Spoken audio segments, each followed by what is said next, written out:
ভুলবো না ভোলা যায় নাকি মাহে রমজানের স্মৃতি, ভুলবো না ভোলা যায় নাকি মাহে রমজানের স্মৃতি। এ মাসে কত ফজিলত জানো কি মুসলিম জাতি,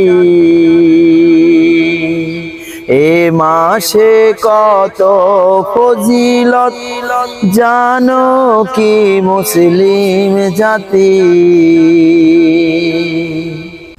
সবাইকে রমজান মুবারক। আসতেছে 19শে ফেব্রুয়ারি আমাদের প্রথম রমজান, ইনশাআল্লাহ।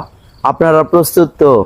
আসতেছে সেই নাজাতের মাস, মাগফিরাতের মাস, রহমতের মাস, গুনাহ মাফের মাস। আল্লাহ তুমি আমাদেরকে সবাইকে এই রমজান পর্যন্ত হায়াত দারাজ করো, আমিন।